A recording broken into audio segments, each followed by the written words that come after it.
Next, tutuloy natin yung mga ganitong sign na maraming papatong sa kanya. Dagdagan natin kasi marami pa. At maliban dito ay yung mga ibang mga letra ay ma-observe ka na rin kasi unti-unti mo nang makikilala. Madadaanan din natin. Ito ay walang tuldok kaya ito ay ha. Ang pumatong sa kanya ay may tuldok kaya ito ay dod. Atras tayo. Waw, alif, lam, shin, mim. Pansinin mo, ito ay mim, sin, wow, bod, ha. Ito ay ha. Magagamit natin yung vowel dito sa ha kahit i-stop tayo dahil may alif dito. Kaya ito ay wasyamsi waduhaha. Waduhaha. Pansinin mo yung pinagkaiba ng ha at saka ha. Wasyamsi waduhaha. May alif po sa gira dyan ha, kaya patagalin mo ng konti dito sa ha. Wasyamsi waduhaha. Next, ito, tingnan mo dito, kasama niya. Ito ay wal ardi wa ma tahaha. Tahaha. Ito ay walang tuldok, kaya ito ay ha. Ang pumatong sa kanya ay walang tuldok, kaya ito ay ta. Atras tayo. Waw, alif, ito ay lam, alif. Ra, bod, bali wal ardi wa ma tahaha. Ganun din, pansinin mo yung ha at saka ha. Wal ardi wa ma tahaha. Yan. Next, dito pa, meron pa dito. Ito naman ay may tuldok dito. Kaya ito ay jim. Tingnan mo yung pumatong sa kanya ay bilog na may tuldok na isa. Kaya ito ay fa. Atras tayo. Fa, alif, lam na sukun. Ito ay ha. Ito yung naghahalo na lam at saka ha. Mim, ha. Fa'alhamaha fujuraha. Fa, jim, waw, ra. Ha. Patagalin dito sa ha kasi may alif. Ganunin dito sa ha na isa kasi may alif. Fa'alhamaha fujuraha wa taqwaha. Waw, ta, qaf, waw, ha. Ito ay magbabounce din ito ha. Kaya watakwaha. Parang may dhamma rin dito na bawal kung pakikinggan mo. Kung halimbawa hindi mo lang nakikita ang spelling ay pakikinggan mo ay parang may dhamma. Kasi dahil sa magbabounce.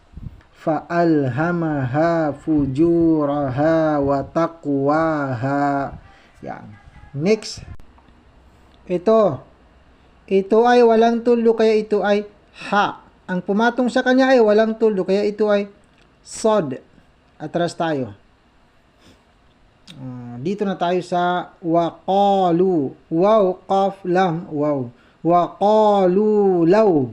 Lam at saka waw. Waqalu law kunna. Kaf, nun na may sadda. Patagalin mo rin ng konti kasi may alif. Waqalu law kunna nasma'u. Nun, sin, mim, ain. Ganyan ang ain o gain kapag sa last. Dahil walang tuldok, ito ay ain. Nasma'u. Aw na'kilu. Alif, waw, aw. Nun, ain, qaf, lam. Nasma'u. Naw. Ay, bakit mali-mali pa ako? Aw. Nasma'u. Aw na'kilu. Ma kunna fi ashabis sa'ir. Mim, kaf, nun. Ma kunna fi ashabis sa'ir. Ito ay fa na may aliful line. Kaya patagalin mo dito sa fi ashabis sa'ir. Ito yung kadugtong niya na as-sa'ir. Alif, lam, sin, ain, ya, ra. As-sa'ir. Bali, kapag halimbawa dito yung fi, ay sabihin na fi ashabis sa'ir. Ito yun. Fi ashabis sa'ir. Kung mapapansin mo ito ay, pwede mo rin mabasa ito na ashabis sa'ir, pero magkaiba ng pagkakasulat. Ito, ha at saka sod. Dito na tayo magsimula. Sod, ha, ba. Ito ay sod, ha, ba. Pareho sila ng spelling pero magkaiba ng pagkakasulat. Atras tayo dito. Dito muna tayo. Fasuh li ashabis sa'ir. Fa, sin, ha, qaf. Tanwin ang qaf at hindi mo magagamit kasi lam ang binangga niya. Bali, fasuhqan li ashabis sa'ir. Tingnan mo ang kulitin ko ha. Ang letrang may alif, kapag tanwin ang bawil, hindi mo nagagamit ito na patagalin mo. O, iwan mo na ito. Bali, diretso ka dito. Bali, fasuhqan li ashabis sa'ir.